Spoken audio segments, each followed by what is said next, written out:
of these stories will you be talking about tomorrow? The day after President Obama's epic speech, there is an unexpected headline.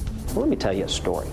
Governor Bobby Jindal's story of witnessing Katrina rescues prevented because of red tape over insurance. It looks like he made it up. Before I knew it, he was yelling on the phone.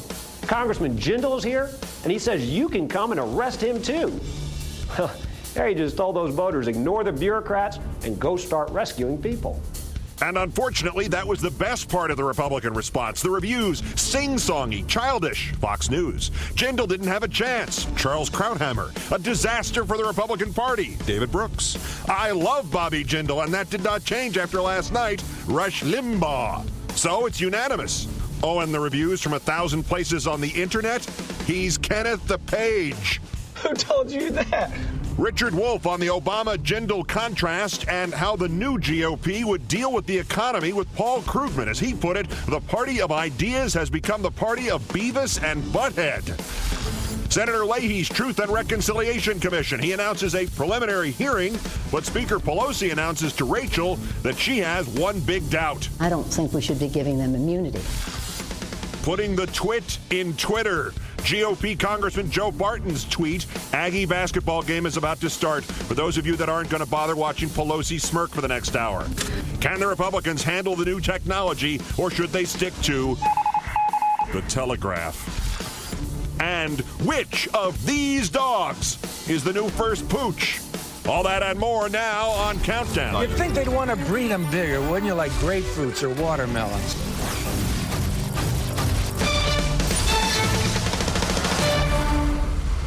Good evening from New York.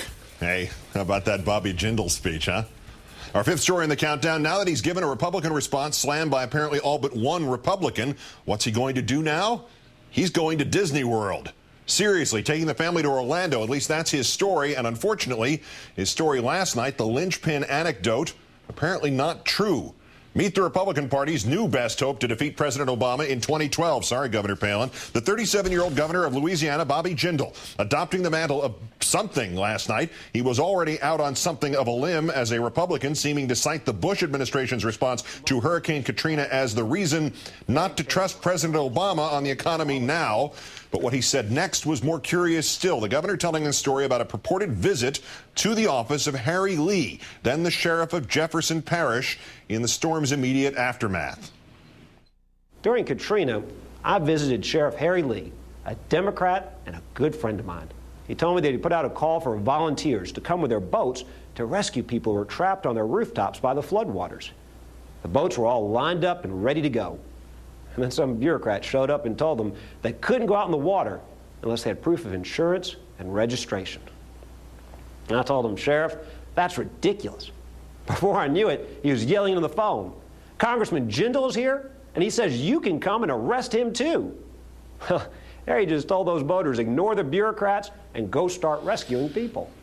One small problem, every public account placing then Congressman Jindal right after the storm, not in Jefferson Parish, but about 75 miles away in Baton Rouge. When he did tour the immediate disaster area, he did so by air, flying over it. And in May 2008, Mr. Jindal telling a story of having talked with the sheriff about bureaucracy and boats, but no mention of having done so in person. Conveniently, there is no way to confirm the account with Sheriff Harry Lee. He died in October 2007. Another problem for Governor Jindal, widespread criticism of his speech last night from conservatives, including New York Times columnist David Brooks, who called the substance of Jindal's government is the problem argument a disaster for the Republican Party. It's just a disaster for the Republican Party. The country is in a panic now. They may not like the way the Democrats have passed the stimulus bill, but the idea that that government is going to have no role, the federal government has no role in this, that in a moment when only the federal government is big enough to actually do stuff, to just ignore all that and just say government's a problem, corruption, earmarks, wasteful spending, it's just a form of nihilism. Mr. Brooks not alone. Britt Hume, Charles Krauthammer, Juan Williams, Jim Garrity of the National Review, just a few of the many on the right voicing their disapproval. Comedian Rush Limbaugh, who has referred to Jindal as the next Ronald Reagan. However, he all but threatened all of them for going after Jindal. But the people on our side are really making a mistake if they go after Bobby Jindal on the basis of style.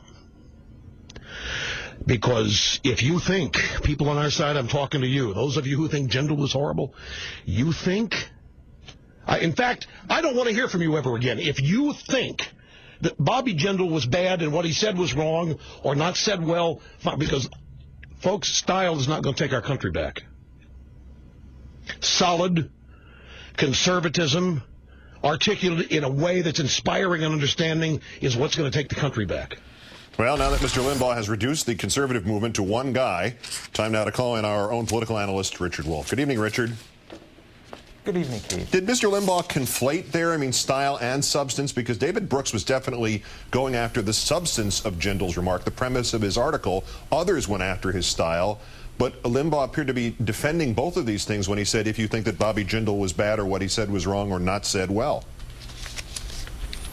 Well, Keith, I think I can understand where Bobby Jindal's coming from. You see, my father, like his and like the President of the United States, came from a distant land, far away, across the seas, a continent where we have supermarkets but no goods in the aisles. And he took me down the aisle one day and he said, son, if you ever use one of these stories, it means you're all out of stories.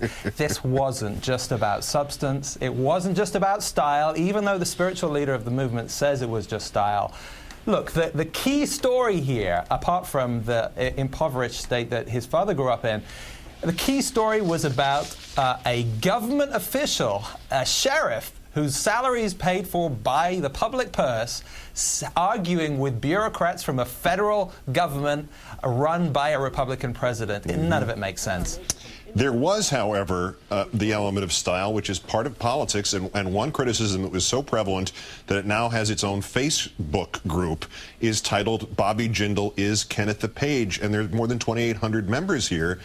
Is that, seriously bad news for somebody who might be hoping to look presidential, to cultivate some sort of measure of gravitas? Can a page run for president? Look, gravitas and is something you need if you're desperate. And I think actually the problem here for Bobby Jindal was that he was trying too hard to find the gravitas. The whole walk around the corner that Chris Matthews loved so much, the striped tie, the red and white striped tie, the folksy stories, the father from overseas. Hell, he even talked about the American scope, the narrative of history, as if he was Barack Obama, only the comparisons were just awful. And I guess you could have some sympathy and say, well, he didn't have a cheering crowd in front of him, but cheering or not, this was a disaster. If you are planning out Republican strategy for the presidential election of 2012, or even just contemplating it, where's the Republican bench between what happened to Governor Jindal last night and the, not self-destruction of Governor Palin? She seems indestructible, but she certainly doesn't seem as formidable as she would have 8 months ago. Yeah, look, they're all trying too hard. At some point, you just have to take stock and say, what do we stand for, as opposed to saying, who's going to be the next candidate? The election is too far away. This was too personal a pitch for Jindal, saying instead of responding to the policies, trying to make a pitch for himself. Sarah Palin, of course, had her own wonderful TV moment or two. If you are not ready for prime time, and these people surely meet that definition, then you can actually ruin a career that had some promise and potential. I think Governor Jindal probably did have some potential. That's all gone. Well, devil's advocate, though, on this. As recently as a Monday of this week, Governor Jindal got high marks in the wake of his appearance on Meet the Press. Could that have been a bad night, a bad reading? Could he just have teleprompter disease, Richard? No, I think it is more serious. You can have one bad moment or two, but as Sarah Palin showed with Katie Couric and everybody else, if it's indelible, if people never forget it, if this is what you go down for as a national joke, then there's no way back. MSNBC political analyst Richard Wolff on fire tonight, and himself a veritable huddled mass yearning to be free. Thank you, sir. Please. Thank you. But wait, there's more. Governor Jindal's Hurricane Katrina anecdote that likely did not happen. Only one apparent misstep in last night's Republican response. Remember his claim that volcano monitoring programs are wasteful government spending? The U.S. Geological Survey saying that an active volcano in Alaska, the Redoubt volcano, which last erupted in 1989, has been threatening to erupt since late January. Scientists can't pinpoint exactly when it's going to blow because a GPS network has not been put in place there due to lack of funds. In 1980, the eruption of Mount St. Helens in the shadow of Portland, Oregon, killed 57 Americans, darkened the sky for months. The economic substance of Governor Jindal's plan to fix the economy, meanwhile, the same old Republican song and dance about tax cuts and more tax cuts and more tax cuts after that. Let's turn now to Nobel Prize-winning economist Paul Krugman, also, of course, columnist for the New York Times and an economics professor at Princeton. Dr. Krugman, good evening. Good evening. All right, to the Republican response last night, its absolute best argument that what he is doing, what Obama is doing, is wrong and they can do better. What did you take away from that? I don't think there was much of an argument there. I mean, it really has, I said it was Beavis and Butthead. They find things that sound silly if you don't actually know anything. So volcano monitoring, why would you want to monitor a volcano? Because it might erupt and kill a lot of people. But they're basically reduced to just picking out a few things, or in some cases just making stuff up, the salt marsh mouse thing on the stimulus, and saying this is stupid, see, government is stupid, cut taxes. It's not much of an argument. And the train, he brought in the big train last night, the magnetic levitation train that's running from Disneyland to some casino on the Strip in Vegas. That's another one that isn't based in reality, correct? Yeah, that's right. There's $8 billion in the stimulus for high-speed rail transit. One of the things that somebody somewhere once talked about, but is not in the bill, was high-speed trains from L.A. to Las Vegas, which is not actually stupid. Actually, that's a pretty busy corridor. But anyway, it's not in the bill. And he talks about magnetic levitation because I guess he or his speechwriter thought that sounded funny, except it's high tech. It's something that the United States is going to want to use eventually. We're actually kind of falling behind other countries on that technology. And he did not mention that one of those other train corridors under consideration would run right through John Boehner's district in Ohio, by the way. But to TARP and the president last night, he said it's going to be administered differently going forward. Does that mean, is that code for nationalization of the banks eventually, sooner or later? Not if you listen to what Ben Bernanke said in his congressional testimony, not if you looked at the interview that Tim Geithner, the Treasury Secretary, just did. I've got a bad feeling about this, as do a number of people. I was just reading testimony from Adam Posen, who's our leading expert on Japan. He says, we're moving right in the track of the Japanese during the 1990s, propping up zombie banks, just not doing resolution. I was very happy with the president's speech. The actual implementation on financial policy looks like a kind of failure of nerve. Are you seeing a coordinated strategy in this on how to handle the economic crisis? Is there a grand plan at this point? There's good stuff. The stimulus is good. It should be bigger, but it's good. On the banks, I really can't see. There really seems to be, we're going to put in some more money. We're going to, say stern things to the bankers about how they should behave better.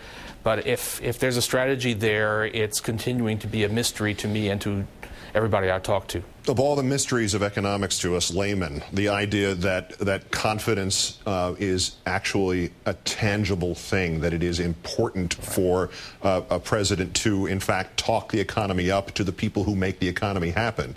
Is it true? Is it measurable? And did he do it last night? Well, we can ask people. There are confidence indices which are supposed to measure it. And look, it matters, but, it can't be created out of thin air.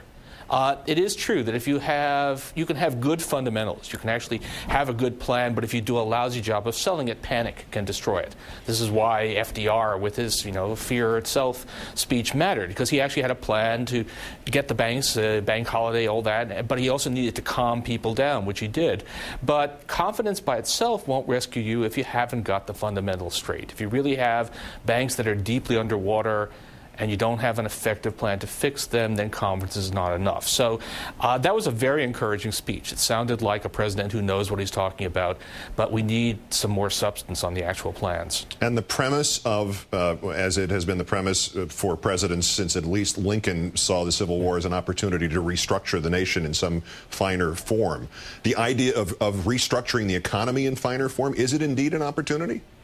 Oh, sure. I think in some ways, some of the things, people were saying, we're never going to get health care reform given the trouble in the economy. Actually, the troubles in the economy highlight the need for a guarantee of health care for every American. And that was the really good news today, by the way. It appears that Obama really is going to put substantial funds behind universal health care. So this is good. The Nobel Prize-winning economist Paul Krugman, as always, a little bit of education. Thank you, sir. Thank you. Another economic question. Why would a major investment firm announce retention awards for its brokers based on how much money they generated in 2008? Because retention awards are euphemisms for 2008 bonuses deferred until 2010, so one bailed out firm can claim it is not using bailout money for bonuses. And the identity of that bailed out investment house? Well, come on, I have to save something for after the commercial.